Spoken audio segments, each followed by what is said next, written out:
Hello, this is Lee reading The Island of the Blue Dolphins by Scott Odell. This is section 3.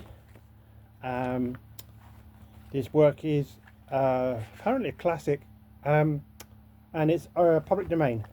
So, there had been wild dogs on the island of the Blue Dolphin as long as I remember. Excuse me. But after the Aleuts had slain most of the men of our tribe, and their dogs had left to join the others, the pack became much bolder. It spent the nights running through the village, and during the day was never far off. It was then that we made plans to get rid of them. To get rid of them. But the ship came and everyone left Gallus at. I am sure that the pack grew bolder because of their leader, the big one with the thick fur around his neck and the yellow eyes. I had never seen this dog before the Aleuts came, and no one else had, so he must have come with them and been left behind when they sailed away. He was a much larger dog than any of ours, which besides have short hair and brown eyes. I was sure that he was an Aleut dog. Already I had killed 4 of the pack, but there were many left. More than in the beginning, for some had been born in the meantime. The young dogs were even wilder than the old ones. I first went to the hill near the cave when the pack was away and collected armloads of brush which I placed near the mouth of their lair. Then I waited until the pack was in the cave. It went there early in the morning to sleep after it had spent the night prowling. I took with me the big bow and 5 arrows and 2 of the spears. I went quietly, circling around the mouth of the cave, and came up to it from the side. There I left all of my weapons except 1 spear. I set fire to the brush and pushed it into the cave. If the wild dogs heard me, there was no sound coming from them. Nearby was a ledge of rock which I climbed, taking my weapons with me. The fire burned high. Some of the smoke trailed out over the hill, but much of it stayed in the cave. Excuse me. A sip of water will probably help.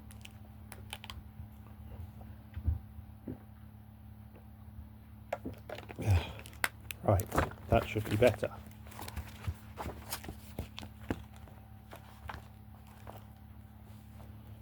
The fire burned high. Some of the smoke trailed out over the hill, but much of it stayed in the cave. Soon the pack would have to leave. I did not hope to kill more than 5 of them, because I had only that many arrows. But if the leader was one of the 5, I would be satisfied. It might be wiser if I waited and saved all my arrows for him, and this I decided to do. None of the dogs appeared before the fire died. Then 3 ran out and away. 7 more followed, and a long time afterwards, a like number. There were many more still left in the cave. The leader came next. Unlike the others, he did not run away. He jumped over the ashes and stood at the mouth of the cave, sniffing the air. I was so close to him that I could see his nose quivering, but he did not see me until I had raised my bow. Fortunately, I did not frighten him.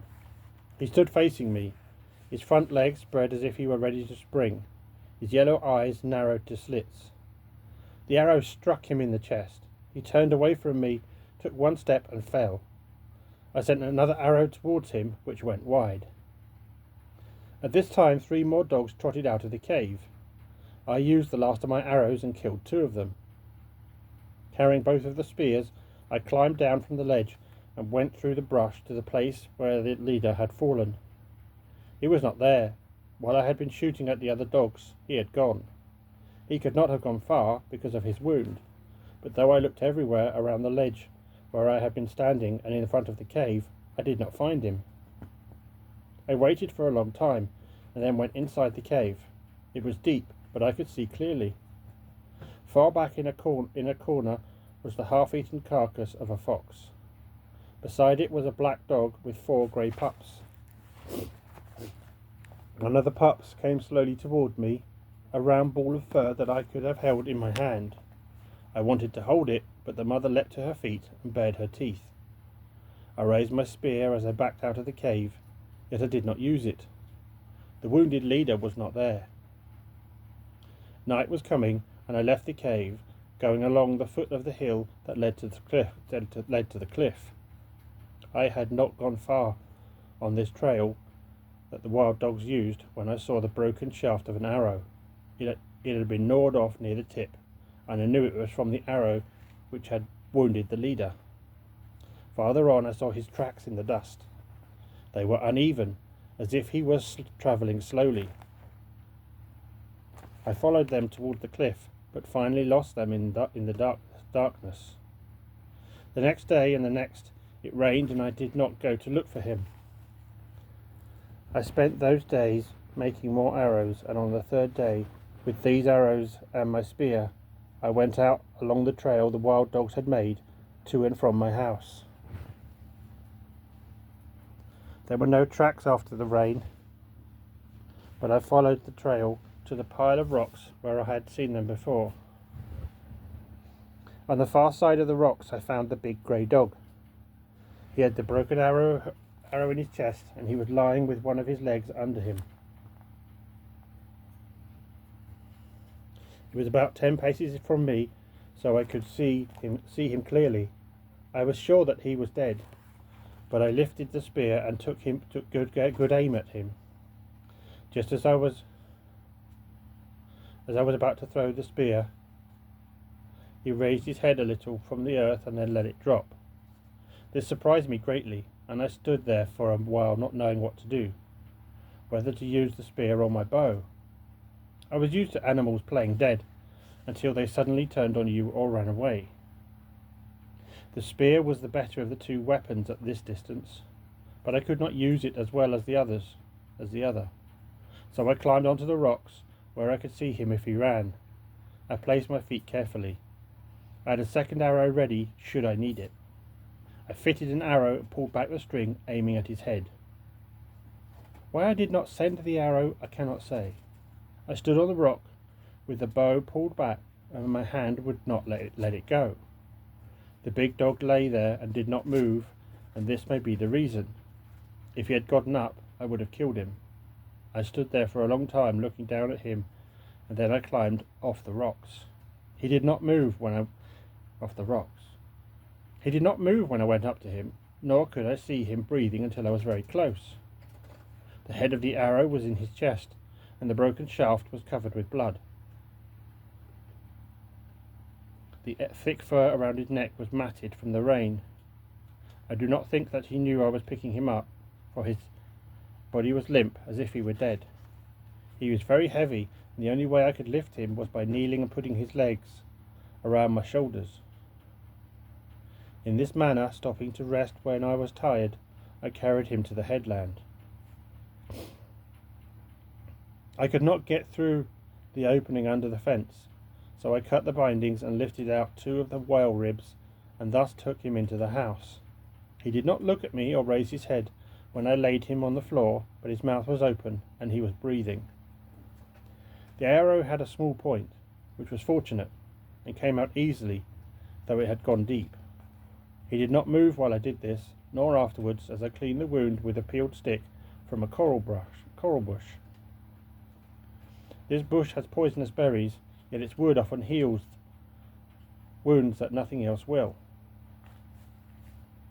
I had not gathered food for many days, and the baskets were empty, so I left water for the dog, and after mending the fence, went down to the sea. I had no thought that he would live, and I did not care. All day I was among the rocks, gathering shellfish, and only once did I think of the wounded dog, my enemy, lying there in the house, and then to wonder why I had not killed him. He was still alive when I got back, though he had not moved from the place where I had left him.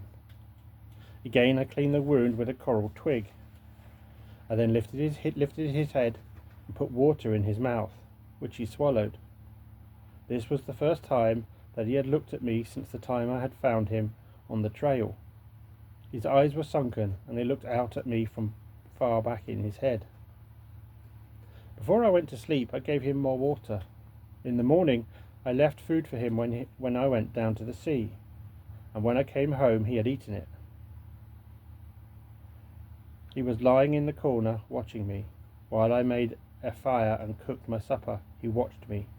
His yellow eyes followed me wherever I moved. That night I slept on the rock, for I was afraid of him, and at dawn as I went out, I left the hole under the fence open so he could go.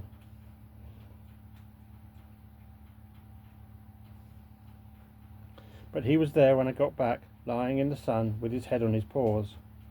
I had speared 2 fish, which I cooked for my supper. Since he was very thin, I gave him one of them, and after he had eaten it, he came over and lay down by the fire, watching me with his yellow eyes that were very narrow and slanted up at the corners. 4 nights I slept on the rock, and every morning I left the hole under the fence open so he could leave. Each day I speared a fish for him, and when I got home he was always at the fence, waiting for it. He would not take the fish from me, so I had to put it on the ground. Once I held out my hand to him, but at this he backed away and showed his teeth. On the 4th day, when I came home from the rocks early, he was not there at the fence waiting. A strange feeling came over me. Always before, when I returned, I had hoped that he would be gone, but now as I crawled under the fence, I did not feel the same. I called out, "Dog, dog," for I had no other name for him. I ran towards the house, calling it. He was inside. He was just getting to his feet, stretching himself and yawning.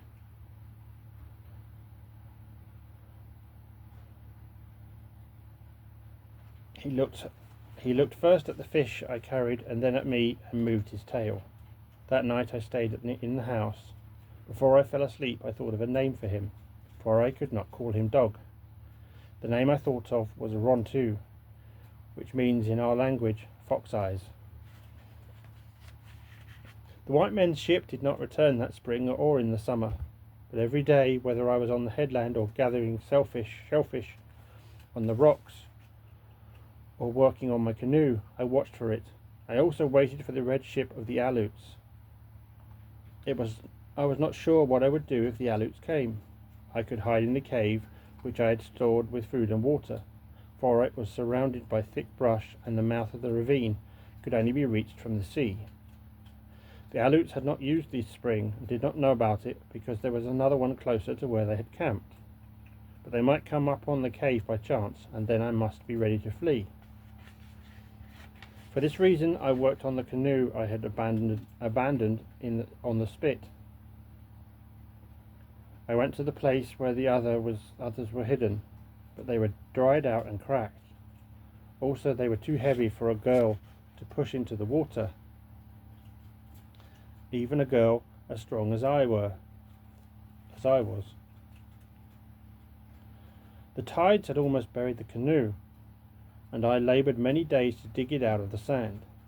Since the weather was warm, I did not go back and forth to my house on the headland, but cooked my meals on the sandspit, and at night slept in the canoe, which saved much time. Even this canoe was too big for me to pull easily in and out of the water, so I set about making it smaller. I did this by loosening all the planks, by cutting the sinews and heating the pitch that bound them together. I then shaped these planks to half their length, using sharp knives made from a black stone which is to be found at one place on the island, and bound them together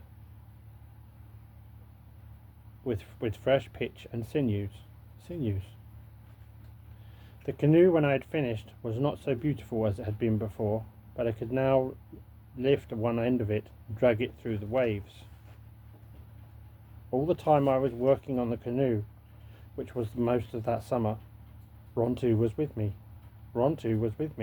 He was either sleeping in the shade of the canoe or running up and down the sandspit chasing the pelicans that roost there in great numbers because there are numerous fish nearby. He never caught any of the birds, yet he would keep trying until his tongue hung out of his mouth. He had learned his name quickly, and many words that meant something to him. Zalwit, for example, which is our word for pelican, and nape, which means fish. I talked to him often, using these words and others, and many that he did not understand, just as though I were talking to one of my people. Rontu, Rontu, I would say, after he had stolen a special fish I had speared for my supper. Tell me why it is that you are such a handsome dog, and yet such a thief.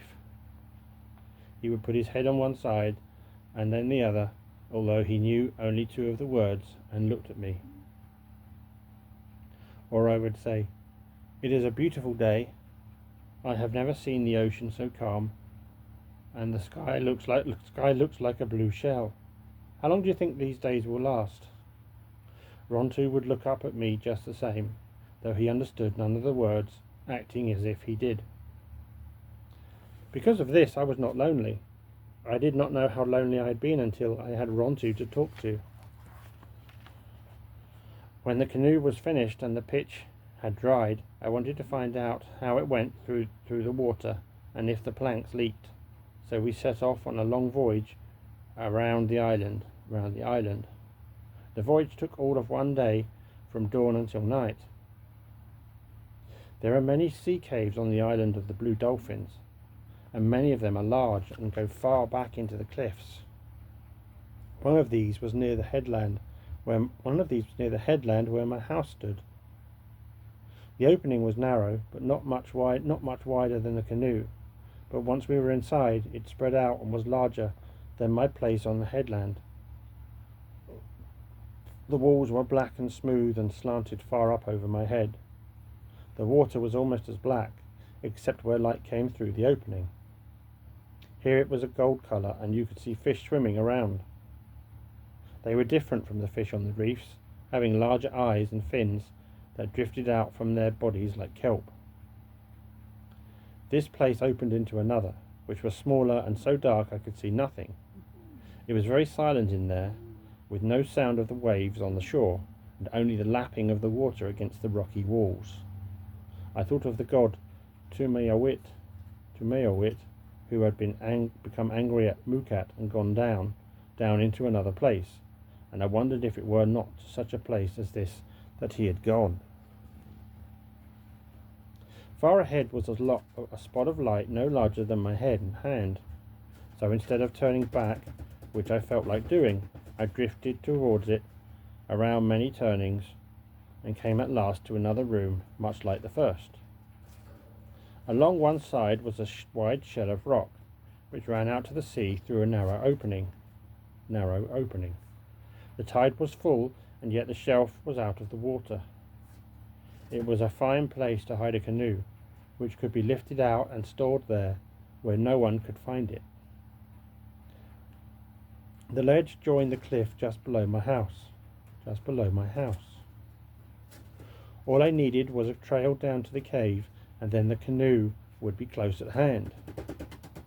We have made a great discovery, I said to Rontu. Rontu did not hear me. He was watching a devilfish just beyond the opening of the cave. This fish had a small head with eyes that bulged and many arms.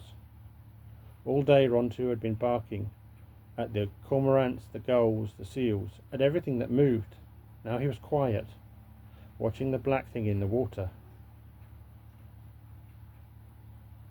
I let the canoe drift along and knelt down out of sight until I could pick up my spear. The devilfish was in front of us, swimming slowly near the surface, moving all his arms at once. Large devilfish are dangerous if you are in the sea, for their arms are as long as a man, and they can quickly wrap them around you. They also have a big mouth and a sharp beak where their arms join their head. This one was the largest I'd ever seen.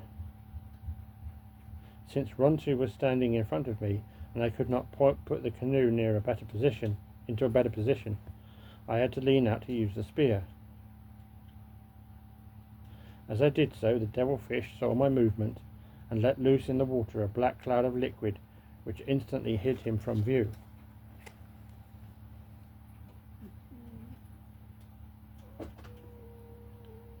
I knew that the devilfish would not be in the centre of this cloud, that he had left it behind.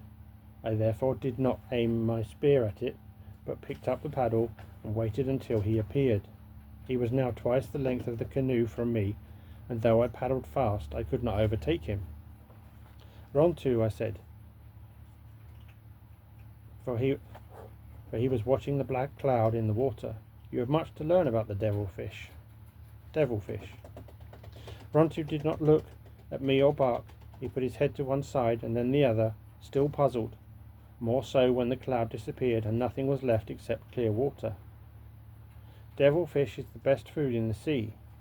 The flesh is white and tender and very sweet, but they are difficult to catch without a special kind of spear, which I now decided to make during the winter when I would have much time. I took the canoe to Coral Cove, not far from the cave, and pulled it up on the shore out of reach of the winter storms. There it would be safe until spring, when I would hide it in the cave that Rontu and I had found. It was easy to paddle and did not leak. I was very happy. Storms came early with rain, and between the rains fierce winds struck the island and filled the air with sand. During this time I made myself another dress, but most of the days I spent fashioning a spear to catch the giant devilfish.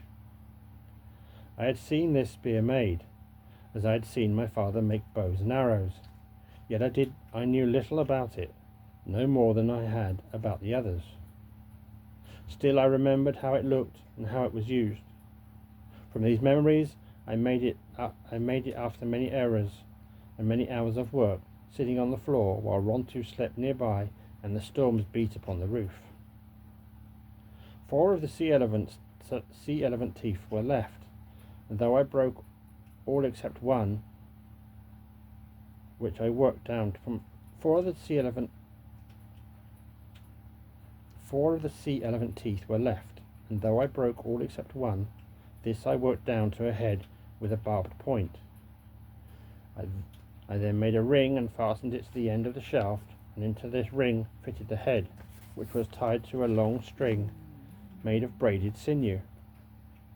When the spear was thrown and struck a devilfish, the head came loose from the shaft. The shaft floated on the water, but the pointed barb was held by the string, which was tied to your wrist. This spear was especially good because it could be thrown from a distance.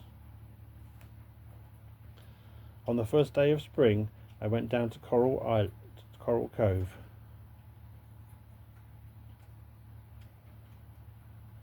On the first day of spring, I went down to Coral Cove with my new spear. I knew it was spring because that morning at dawn the sky was filled with flocks of darting birds. They were small and black and came only at this time of year. They came out of the south and stayed for 2 suns, hunting food in the ravines, and then flew off in one great flight toward the north. Rontu did not go with me to the beach because I had let him out of the fence and he had not returned. The wild dogs had been to the house many times that winter, and he had paid no heed to them. But the night before, after they had come and gone, he had stood at the fence. He stood and whined and walked up and down. It worried me to see him act so strangely, and when he refused to eat, I finally let him out.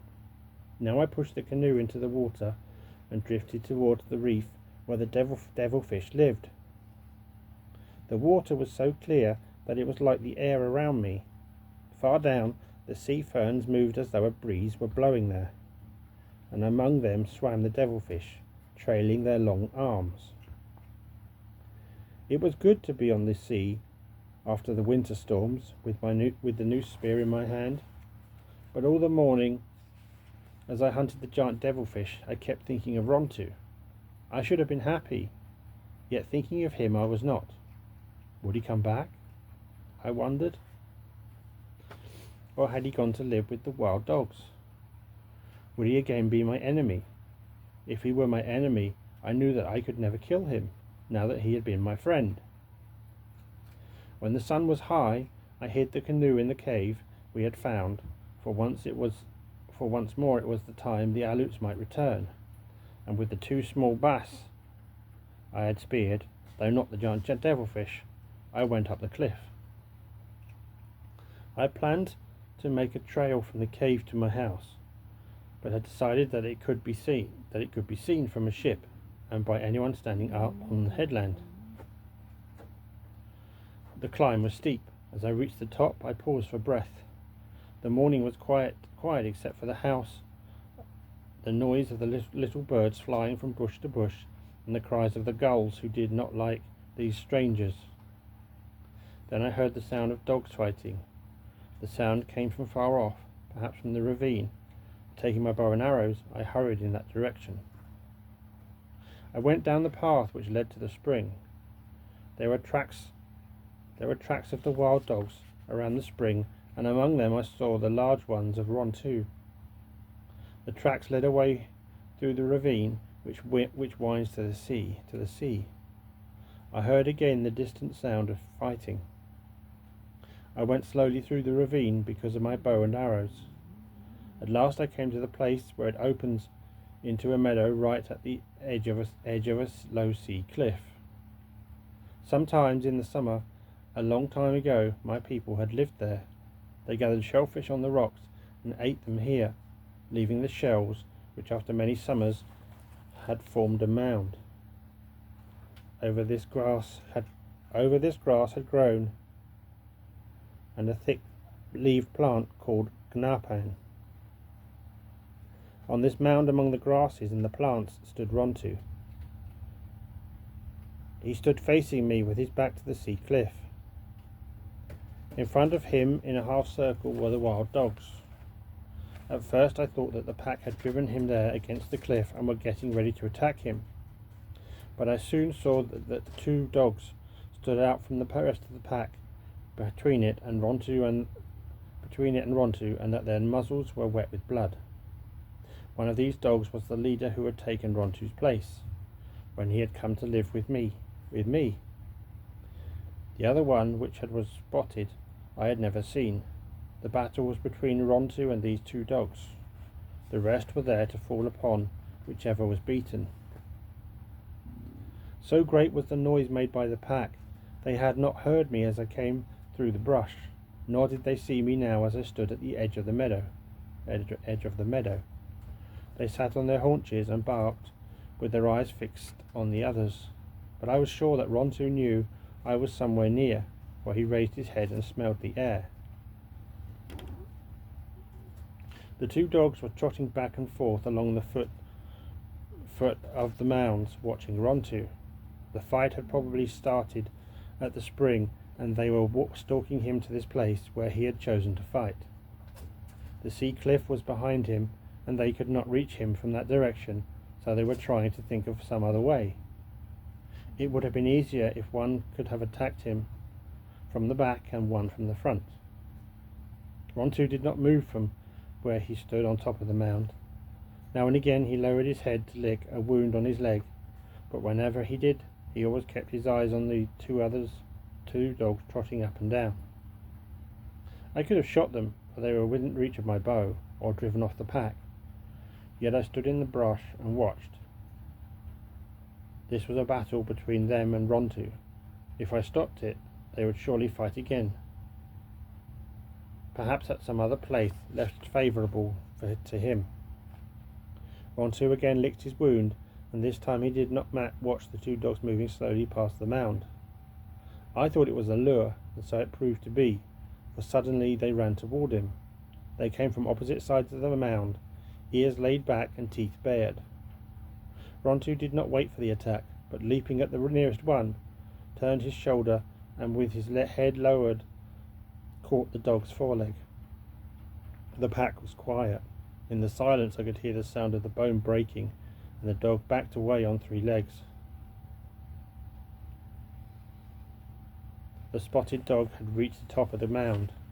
Whirling away from the one he had crippled, Rontu faced him, but not in time to fend off the first heavy rush. teeth slashed at his throat, and as he turned his body, struck him instead on the flank, and he went down.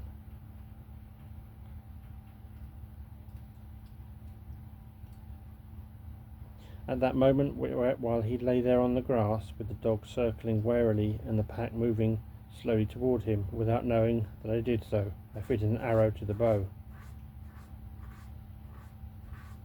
A good distance separated Rontu from his attacker, and I could end the battle before he was wounded further, or the pack fell upon him. Yet, as before, I did not send the arrow. The spotted dog paused and turned in his tracks, and again leapt, this time from behind. Rontu was still lying in the grass on with his paws under him, and I thought he did not see that the other was upon him. But crouching there, he suddenly raised himself, and at the same time fastened his teeth in the dog's throat. Together they rolled off the mound, yet Rontu did not let go. The pack sat restless in the grass. In a short time Rontu rose to his feet and left the spotted dog where it lay. He walked to the top of the mound, lifted his head, gave a long howl. I had never heard this sound before. It was the sound of many things that I did not understand. He trotted past me and up the ravine. When I got to the house, he was there waiting, as if he had not been away or nothing had happened. In all the time he lived, Rontu never left again, and the wild dogs, which for some reason divided into two packs after that, never returned to the headland. Flowers were plentiful that spring because of the winter's heavy rains. The dunes were covered with mats of sandflowers, which are red and have tiny eyes that are sometimes pink and sometimes white. Yucca grew tall among the rocks of the ravine. Their heads were clustered with curly globes no larger than the pebbles.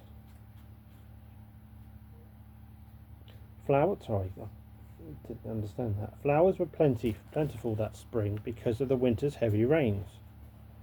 The dunes were covered with mats of sandflowers, which are red and have tiny eyes that are sometimes pink and sometimes white. Yuccas grew tall among the rocks of the ravine. Their heads were clustered with curly globes no larger than pebbles, and the colour of the sun when it rises.